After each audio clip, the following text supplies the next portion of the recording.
Սիրելի եղբայրներ եւ քույրեր, հոգեվոր կյանքում ոչ պակաս կարևոր է իմանալ եկեղեցու պատմությունը։ Քանի որ չտիրապետել եկեղեցու պատմությանը, դա նշանակում է մի դեպքում թույլ տալ այն նույն սխալները, որ դարեր շարունակ եկեղեցիները թույլ են տվել։ Մյուս դեպքում էլ Քրիստոսով եղած հիմքի վրա կառուցելու համար մեր հավատքի տունը առանց այդ պատմության իմացության հնարավոր չէ։ Ղուկասը իր ավետարանը սկսելու հենց սկզբից այսպես է ասում Թեոփիլոսին, թե նա փորձում է փոխանցել այն բոլոր բաների պատմության ստուգությունը, որ սովորել է Թեոփիլոսը։ Այսինքն, թեպետ շատերն են շարադրել շատ բան, բայց ինքը վստահաբար ասում է, որ ճշմարտագույնս տեղյակ լինելով այդ պատմությանը, փորձում է առավելագույնս Թեոփիլոսին մոտեցնել ճշմարտությանը։ Բավական երկար ժամանակ է, որ YouTube-յան ալիքի մեր հետևորդները հետաքրքրված են, թե որ եկեղեցու անդամ եմ ես եւ ինչպես է կոչվում այն եկեղեցին, որում Աստված կարգել է ինձ հովիվ։ Ինչու՞ չէ, շատերին հետաքրքրում է իմ անձնական կյանքը նույնպես, իմ անցած ուղին նույնպես։ Իհարկե, ես իմ հաղորդումներում ժամանակ առ ժամանակ արտարտել եմ եկեղեցու թեման։ Իսկ իմ անցած ուղու մասին ներկայացնելը համարել եմ, որ այն շատերի համար ինքնագովազդի տպավորության էֆեկտ կթողնի։ Մյուս կողմից էլ նկատեցի, որ եկեղեցու պատմության անդրադառնալով չեմ կարող շրջանցել այդ եկեղեցում իմ գործունեության մասին չխոսելով։ Հայցելով իմ ունկնդիրների ներողամտությունը հանգամանալիորեն վերջապես որոշեցի մի հաղորդաշար էլ նվիրել իմ անցած ուղու մասին։ Ես երկար եմ մտածել այսպիսի հաղորդաշարի անհրաժեշտության մասին եւ աղոթել ու խնդրել Աստծուն, որ եթե այն ինչ պատրաստվում եմ անել իրեն հաճելի չի լինելու, ապա թող որ ինչ որ կերպ արգելի է այդ անել։ Սակայն ճիշտ հակառակը, երբ ես Աստծուց անգամ հանդիմանվել եմ այս ձեռնարկումը ուշացնելուց համար։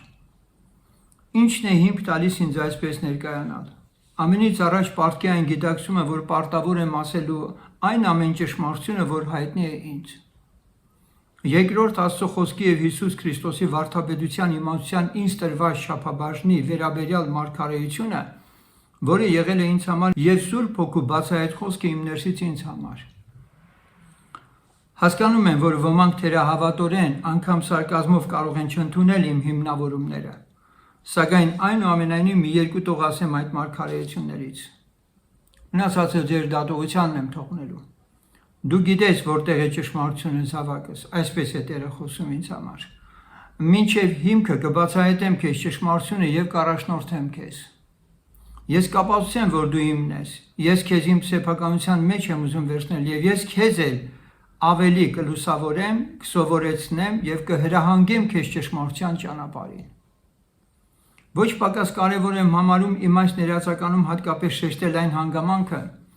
որ եկեղեցու պատմության շարադրանքս երբեք ապաշխարած, վերստին ծնված եւ Սուրբ Հոգու պարգևն առած անկեղծ քրիստոնյայի փրկված լինելու հարցը վիճարկելը չէ։ Փրկության վարդապետությունը անկախ հարանվանական պատկանելիության գրեթե մեծամասամբ թե մկրտականների, թե հոգեգալստականի եւ թե խարիզմատների մեջ քարոզվում է։ Եվ մարդիկ փրկվում են։ Կրկին շեշտում եմ, որևէ եկեղեցու անդամի փրկությունը կասկածի տակ դնելը կամ ռևիզիայի ենթարկելը իմ գործը չէ։ Սա չէ մեր նպատակը, այդ ցույց տալ այն խոչընդոտները, որոնք թույլ չեն տալիս փրկվածին սրբանալու եւ Սուրբ Հոգով առաջնորդվելու։ Հայտնության գրքում Աստծո հորդորները ուղղված փոքր Ասիայի եկեղեցիներին հասցեագրված են բացառապես քաղաքների անուններով եւ ոչ ավելին։ Աստված որևէ հարանվանական անունով չէ ճանաչում իր հետևորդներին։ Ավելորդ չի լինի ասել, որ այդ եկեղեցիները ոսկի են եւ Աստծունն են բոլոր յոթն էլ։ Որպես հաղորդաշարի վերնագիր թույլ տվեք կարդալ երկրորդ Կորինթացից 6-րդ գլխի 8-ից 11 համարները։ Բարսավանքով եւ գովասանքով, ինչպես մոլորեցնողներ, բայց ճշմարիտներ, ինչպես չճանաչվածներ, բայց լավ ճանաչվածներ, ինչպես մեռածներ, բայց ահակենթանի ենք, ինչպես պատժվածներ, բայց չսպանվածներ, ինչպես տրտմածներ, բայց միշտ ուրախներ, ինչպես աղքատներ, բայց շատերին հարստացնողներ, ինչպես թե ոչինչ չունեցողներ, բայց ամեն բան ունեցողներ։ Այս համարը իրավամբ կարող են վերցնել ինձ վրա, որովհետև ամբողջ պատմության ընթացքում, եթե դուք այս վերնագրի հետ իմ հոգևոր կյանքի այս 4 տասնամյակի վերաբերյալ պատմությանը տեղեկանաք, ապա կիմանաք, որ իսկապես ամեն Աստծուն անկեղծ հետևորդ անձնավորություն կարող է այս համարը վերցնել իր վրա, որովհետև հնարավոր չէ, որ եկեղեցիները ընդհանրապես հավատավոր շրջապատը աշխարհը անտարբեր անցնի այդպիսի մարդկանց կողքից։ Նախ սկսեմ նրանից, որ Աստված ինձ հանդիպել է դեռևս 1984 թվականին որևէ եկեղեցու անդամի հետ չհանդիպած եւ որևէ Աստծո հետ հանդիպած մարդկանց վկայություն չլսած։ Իմ դարձից վկայությունը YouTube-յան Աստվածաշնչի բացահայտումների ալիքում տեղադրված է։ Այնպես որ դրան նորից չեմ անդրադառնա, միայն ասեմ, Աստված երբ ինձ քաշեց դեպի իրեն, դրանից հետո հոգեգաստական եկեղեցուց մի քույրիկ վկայեց ինձ եւ հրավիրեց տնային ժողովի։ Հենց այդ ժողովի ժամանակ էլ ես զորավոր այցելություն եմ ունեցել ու փրված գետնի վրա ամբողջովին արցունքներս անկարող զսպել երեխայի պես հեգեկացել եմ։ Այդ օրը Աստված ինձ վերստին ծնունդ է շնորհել։ Սակայն իմ ջրով մկրտությունը այդ եկեղեցում անմիջապես չեղավ։ Ավագ եղբայրները, ովքեր Աստծուց ուղղակի հայտնություն չունեին ինձ ջրով մկրտելու, կասկածանքով էին նայում իմ դարձին։ Այդ վիճակը շարունակվեց 2 տարի, ի վերջո 1986 թվականի նոյեմբեր ամսին ինձ եւ մի քրոջ մկրտեցին։ Այդ ժամանակ եկեղեցին անուն չուներ։ Հայաստանում ընդամենը 1 եկեղեցի կար, իսկ Աբովյան քաղաքում երևի մի քանի տասնյակ հոգի էին, որ ապաշխարել էին, վերստին ծնվել եւ եկեղեցու անդամներ էին։ Եկեղեցին իշխանություններին հայտնի էր որպես աղանդ, հոգեգալստական 50-ական անունով։ 1993 թվականին ձեռնադրվեցի սպասավոր։ Իմ սպասավորության ընթացքում հետաքրքրասեր հանրության կողմից ինձ տրված հարցին, թե ինչպես է կոչվում մեր եկեղեցու անունը, ես երբեք չեմ ասել, որ ես ավետարանի հավատքի քրիստոնյաների կամ հոգեգալստական կամ 50-ական եկեղեցու անդամ եմ։ Ես միշտ էլ պատասխանել եմ, որ մենք պարզապես քրիստոնյաներ ենք։ Մի անգամ էլ երբ ինձ հարցրին, թե առաքելական եք, ասեցի ոչ, մկրտական եք, ասեցի ոչ, 50-ական եք, ասեցի ոչ, բա ինչպես է ձեր անունը։ Խոսքը վերաբերում էր իշխանության ներկայացուցիչի հետ խոսելուց։ Ես ասացի, մենք պարզապես քրիստոնյա ենք, շուռ եկավ մյուսներին դարձավ ու ասաց, «Էս ի՞նչ թազա ուղղություն է»։ Մարդկանց համար դա թազա ուղղություն է համարվում, երբ որ միայն ու միայն քրիստոնյա անունն ես կրում։ Այո, եղբայրներից մեկը, Գևորգ եղբայրը, համացանցում տեղադրված է նրա դեպի ինձ ուղղված խոսքը, որ ցանկանում է իմանալ շատերի պես, թե իսկապես վերջ-վերջո ինչպես է կոչվում մեր եկեղեցու անունը։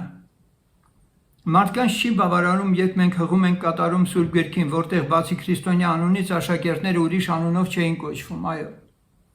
Ես կարդամ այդ համարները, որից հետո կանցնենք առաջ։ Գործք Առաքելոց 11:26 Ագրիպասն էլ Պողոսին ասեց. «Քիչ է մնում, որ ինձ համոզես, որ քրիստոնյա դառնամ»։ Գործք Առաքելոց 26:28 Բայց եթե ինչպես քրիստոնյա չարչարվի, թող չամաչե,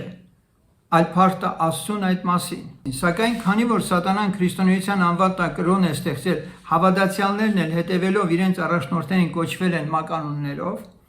բոլոր դարերում է սկսած առաջին դարից Պողոսյաններ եւ Ապողոսյաններ միշտ էլ կլինեն եւ կան այսօր էլ։ Տեր Հիսուսը շատ հստակ ասաց, որ մի եկեղեցի ունի, որի կառուցումը չի վստահել եւ ոչ մեկի, եւ այդ եկեղեցին է, որ դժոխքի դռները չեն կարող նվաճել։ Եվ մենք դարձյալ որևէ անուն չենք տեսնում հավելյալ այդ եկեղեցուն տրված, եւ թե շատերն էլ Քրիստոսի եկեղեցի անվանումը կրում են որպես այդ եկեղեցու անվանում, տրվել են այդ գայթակղությանը, սակայն դարձյալ դա այն չէ, ինչը Հիսուսը կցանկանար, որ դավանեինք։ Երբեք Հիսուս Քրիստոսը չի ասել, որ մենք պետք է աշխարհին հայտնի լինենք որևէ անունով։ Չկա այլ անուն երկնքում երկրի վրա, որ պատվական համարվի, բացի Հիսուս Քրիստոս անունը։ Մարդիկ իրենց ճաշակի համաձայն են ընտրում իրենց եկեղեցիների անունները։ Մի փոքր եզրահանգում անեմ ասածից ելնելով։ Առաջին դարից ի վեր առաքյալների գործունեության ընթացքում ոչ մեկ անհատի կամ եկեղեցու չի տրվել Աստծո խոսքի 100%-անոց իմացություն։ Աստված տալիս է իր խոսքի գիտությունն ու հայտնությունը համաձայն իր կամքի եւ անհատի կամ եկեղեցու նախանձավորության եւ սրբագենցաղ կյանքով ապրելու ձգտումի արկայության դեպքում։ Չափաբաժին իրեն է տրված։ Մենք երկինք են գնալու այդպես էլ Աստվածաշնչի բովանդակության իմացության ոչ ամբողջական ընկալմամբ, այլ այն չափով, որ Աստված տվել է մեզ եւ դա էլ կպահանջի։ Հենց այս էլ կարևորելով անցնենք ձեզ ներկայացնել Հայաստանի հոգեգաստական եկեղեցու պատմությանը, որն իր սկիզբն է ունեցել 20-րդ դարի սկզբներին։ Սա այդ եկեղեցու քննական պատմությունն է Աստծո խոսքի լույսի տակ։ Եվ այսպես սկսեմ նրանից, որ 90-ականների սկզբներին եկեղեցու կողմից ինձ հանձնարարվեց գրել հոգեգալստական եկեղեցու պատմությունը։ Մեր երկրի Հայաստանի հոգեգալստական եկեղեցու պատմությունը։ Քանի որ այն պետք է ընթերցվեր Էջմիածնում եկեղեցու հոբելյանական ժողովում։ Այդ ժողովին մասնակցեցին 1000-ից ավել գործող եղբայրներ։ Հայաստանի տարբեր մարզերից, Հայաստանի սահմաններից դուրս մեր եղբայրների գործունեության արդյունքում ձևավորված եկեղեցիների անդամներ եւ ելի բազում հյուրեր կային։ Իհարկե առաջարկը գրել եկեղեցու պատմությունը ինձ շատ ախորժելի էր։ Սակայն ես պետք է գրեի 1950-ական թվականներին Գևորգ Սերգեյ եղբոր Ռուսաստանից Հայաստան այցից սկսած, ով իրավամբ հանդիսանում էր Սուրբ Հոգով մկրտվելու ավետիսի փոխանցողը, ում միջոցով էլ Աստված հաստատեց իր եկեղեցին։ Եթե ես սկսեի եկեղեցու պատմությունը իրենց նշած ժամանակաշրջանից, ապա դա կնշանակեր ջուր լցնել պետական քարոզչությանը, ովքեր առանց այն էլ աղանդ էին համարում ավետարանականներին։ Այդ իսկ պատճառով ես սկզբում հրաժարվեցի գրել ու խմբագրել այդ պատմությունը, փոխարենը ասացի, որ արթնության պատմությունը պետք է սկսել առաջին դարից եւ շարունակել մինչեւ մեր օրերը, կապելով անցյալը ներկայի հետ, ցույց տալով Աստծո գործի շարունակականությունը։ Եղբայրները համաձայնեցին եւ ես գործի անցա։ Երբ արդեն տեքստը պատրաստ էր ու հանձնել է իրենց, մի քանի օր հետո իմ ձեռքը տվեցին իրենց կողմից խմբագրված տարբերակը։ Երբ ես ընթերցեցի, պարզվեց, որ այնտեղ ավելացված էր իմ գրած տեքստին Թադևոս եւ Բարխմեոս, Աբգար եւ հայ առաքելական եկեղեցու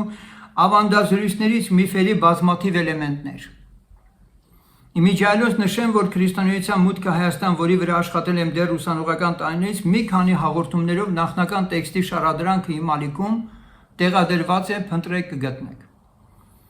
Իհարկե ես չեմ մեղադրում եղբայրներին, դա եղբայրների հատկապես Սերգեյ եղբոր նախաձեռնությունն էր, ով ապրելով Ռուսաստանում հայրենի պատմության ավանդազրույցները հալած յուղի պես էր ընդունում եւ ոչ միայն ինքը։ Ինչևէ, ես հրաժարվեցի այդ տեքստով նյութը ընթերցել։ Հոբելյանական այդ ժողովին ներկա եղա, սակայն տեքստը ընթերցեց Ամիրբեկյան հրահատը, եպիսկոպոսը այսօր այդ նույն եկեղեցում։ Այժմ ես կցանկանայի մի փոքր ավելի հեռվից գալ նախ ցույց տալու, թե հոգեգալստական կամ 50-ական եկեղեցի անունը կրող եկեղեցին ինչպես է մինչ Հայաստանում հաստատվել է, առհասարակ հաստատվել Ռուսաստանում, որտեղից էլ հետո այդ շարժումը մուտք է գործել Հայաստան։ Եվ քանի որ նյութը բավական ծավալուն է, ես այն տրոհել եմ մի քանի բաժինների, այսօր միայն ներածական այս իմ խոսքն եմ ուզում ձեզ մատուցել, հաջորդիվ արդեն մի փոքր կանցնեմ պատմությանը, չեմ ծանրաբեռնի, շատ արագ կներկայացնեմ, շատ համառոտ կներկայացնեմ, որովհետև մեր նպատակը ողջ եկեղեցու պատմությունը այդպես դարերի ամբողջ մանրամասնություններով ներկայացնելը չէ, այլ ընդամենը արթնությունների պատմության դրվագներն են, որ ես պետք է մատուցեմ ձեզ, ներկայացնեմ ձեզ եւ անմիջապես անցնեմ արդեն կես դարից ավել հոգեգաստական եկեղեցու պատմությանը, որ Հայաստանում Աստված իսկապես բռնկեց մի արթնություն, որը ինչ խոսք մեր ժողովրդի համար սպասված արթնություն էր դա, բայց ես միշտ պետք է մի բան ասեմ, երբ որ Աստված որևէ տեղ արթնություն է սկսում, եկեղեցու պատմությունը ցույց է տալիս, որ առաջին 10-15, նույնիսկ մինչև 20 տարին բուռն այդ վերելքի շրջանն է լինում, այնուհետև այդ եկեղեցիները գոյապայքարի են մղվում պահպանվելու կամ տրոհվելու եւ չքանալու պատմության մեջ։ Ցավոք այսպիսի դեպքերը քիչ չեն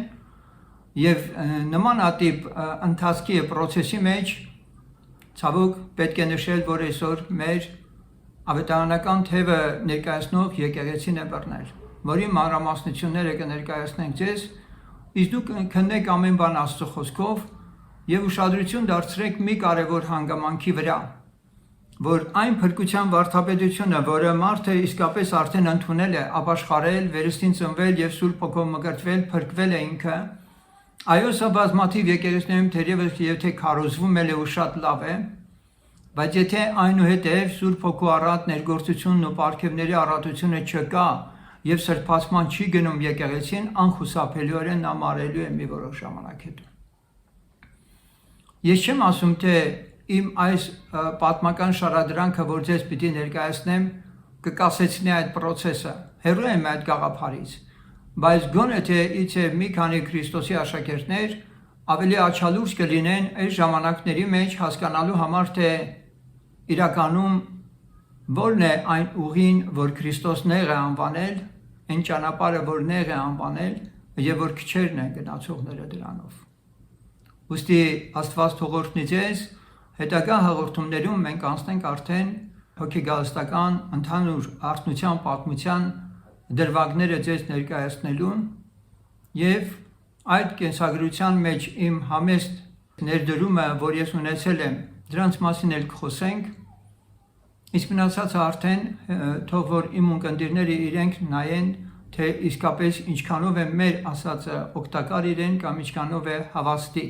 Ամեն բան թող լինի Աստծո փառքի համար եւ եթե պետք է շտկումներ առաջանան մեր կյանքում, այո, թող Աստված մեզ շտկի ավելի մոտեցնելով իրեն։ Եվ եթե որոշներին էլ իսկապես որ դա այդպես էլ հնարավոր է, իրականում այս մեր ներկայացրածը հավանելի չի լինի, դա էլ իհարկե յուրաքանչյուրի ընտրությունն է, մենք ըմբռնումով ենք մոտենում։ Աստված բոլորիդ հետ, մինչև նոր հանդիպում։